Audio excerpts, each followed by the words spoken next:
Quality is a term that is often used in our language today. From buying a car to judging a favorite restaurant, promoters hold quality as their goal. Nowhere is quality more essential than in the area of educational services, for these are the programs which enhance the future of our children, their families, and our society. Quality can be defined as striving for continuous improvement. In our educational settings, the goal for all children is to afford them with the opportunities to maximize their potential and strive for excellence. As we strive to continuously improve the services and strategies within the educational setting, teachers, administrators, and parents seek to apply current research and best practices. In addition, many quality programs of today require the wise and careful consumption of resources. Educators and community members ask themselves, what are the most effective methods for providing quality service? One possible answer to this question is increased collaboration among people with varying expertise and backgrounds. In this series of tapes, we will be discussing how to collaborate to promote quality educational services. To help demonstrate our ideas, we will be observing several classrooms.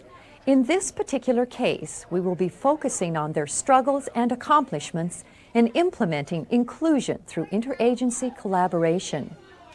While their experience focused on the cooperation between two agencies, the materials of this series can also be applied to single agencies or organizations that are trying to implement new services or create a change for the better. We have with us today some of the staff from our sample classroom. Susan is a lead classroom teacher with the Head Start program. She has been teaching for 10 years and has been with Head Start for 6 years. She has 14 students without disabilities and 6 students with disabilities. Karen is the classroom aide in the same Head Start classroom.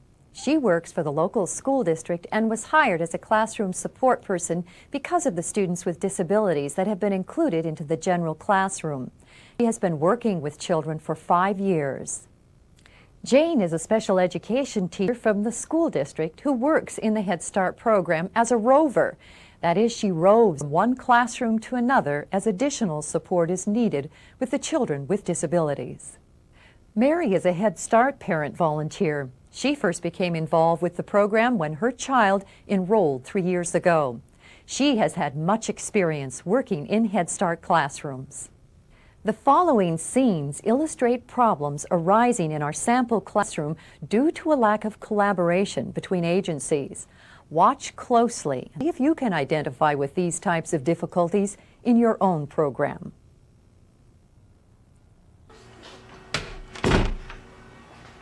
Good morning, Susan. Good morning. Have you had a chance to talk to Peter's parents about his behavior? Yes, I did. What's been planned for today's activities? Well, I'm finishing up the plans. I'll let you know in a minute. I've made these name tags in the form of rectangles for the students.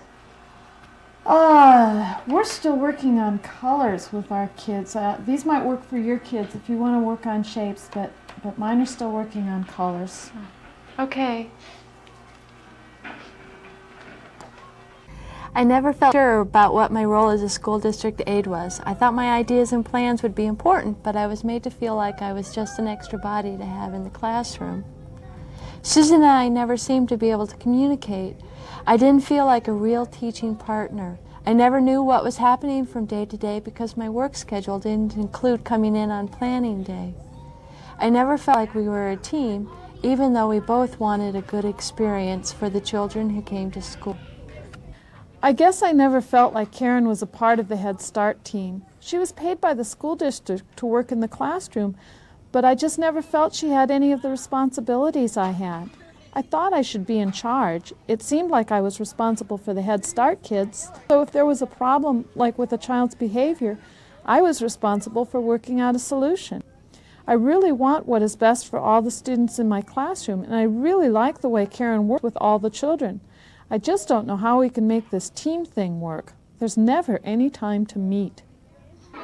Now it's my turn, isn't it? Oh, I don't have a blue triangle, so I'll take Look what I found. And you know what, Peter? It's time for me to go today. We'll play another game later and have a good day at school. Okay? I'll see you later. Peter, what? I'll see you later. I need to go to Peter's IEP meeting now. Oh, did you finish all of the work that you were supposed to do? We with him completed today? part of it, but the meeting started at 10 and I'm already 5 minutes late. I'm sorry, but I am the one responsible to go to these meetings. Okay, I guess we'll try and catch up. Okay.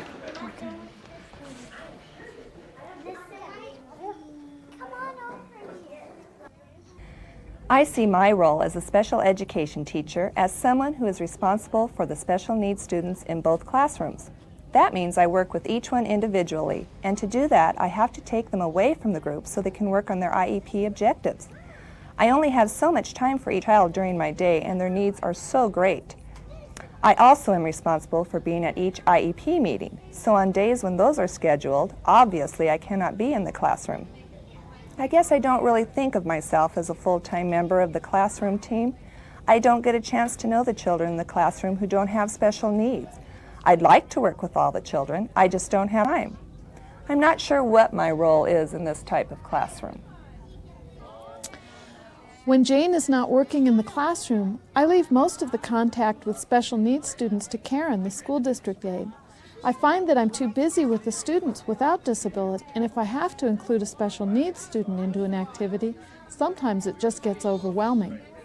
I'm sure we all want the same things for all the children. If there were just some way we could all work together, I'm sure it would be best for the kids. Our meetings didn't really focus on the children, yet I know everyone was trying to do the best they could. This will be our house, okay? Here, it could be a diving board.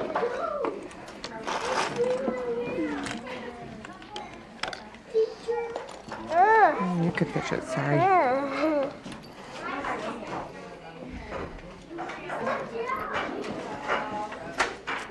I don't know what to do with Sarah. It's been so different since the school district children came.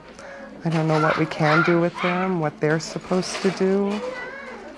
Do they have different rules than the rest of the children? I have really enjoyed working in Head Start classrooms as a volunteer. I feel like I'm doing something worthwhile. However, now that we have some special needs children incorporated into the regular classroom, I feel so inadequate. I've never really had any training in what to do with them, so I've mostly just avoided interacting. I've tried to ask the staff what to do, but they seem like they don't get along very well. All the teachers have so much to offer, but they can't seem to get it together. I've talked to other volunteers, and they feel the same way. I guess we all feel like we're just extra bodies, and we never really know specifically what we should be doing. It's too bad because I think they really need volunteers here, and it's a good way for families to know what's happening with their children at school.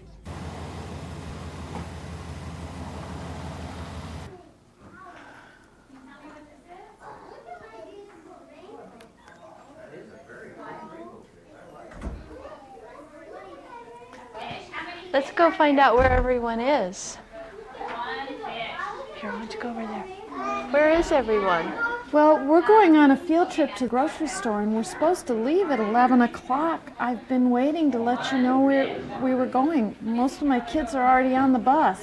I didn't know anything about a field trip, and my kids can't go anyway. Their bus leaves at 11:15. I'm sorry about the mix-up.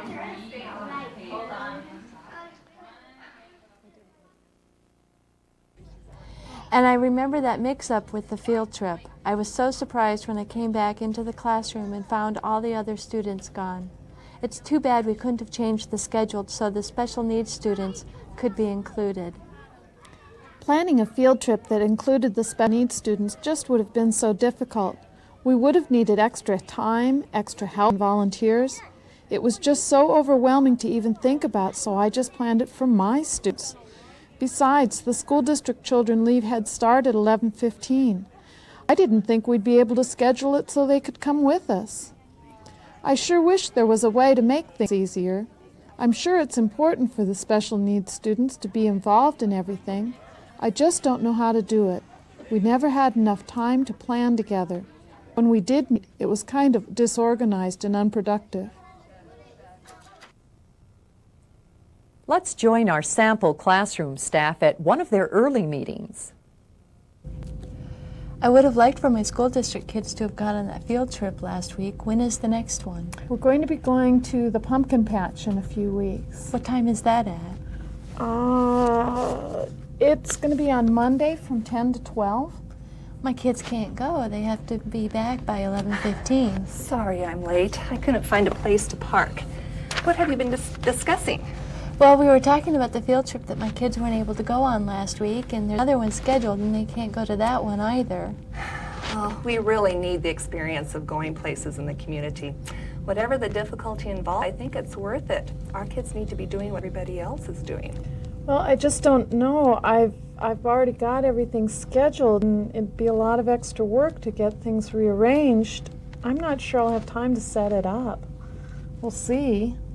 Well, I think we need to discuss Peter. He's not fitting into the classroom routine at all. He's unable to stay with any one activity for any length of time, and he's impulsive and frequently disruptive.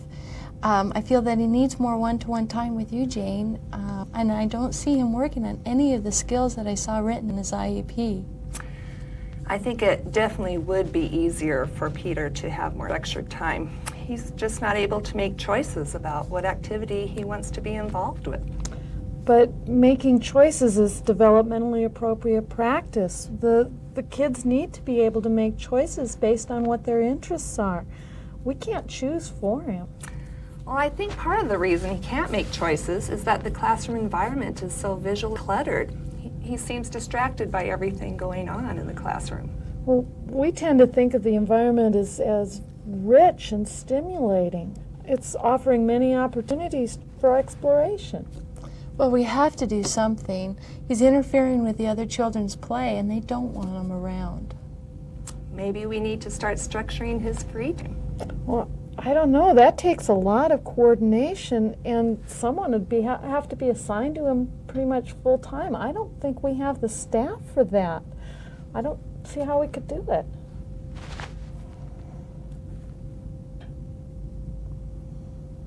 Well, is there anything else you guys have? I do need to go plan for the week with Teresa. Well, I would like to talk about the IEP goals for Sarah and Peter. When are their IEPs scheduled? Next Tuesday, and I did mean to tell you I won't be in class that day. Oh, I would have really liked to have been at those, but Tuesday's my home visit day. And I need to talk about the public school screenings that are scheduled for next month. We talked about it at our last meeting, but I forgot to write the date down. Well, I thought we decided not to participate at our last meeting. If we're not going to talk about the IEPs, I really need to make some important phone calls.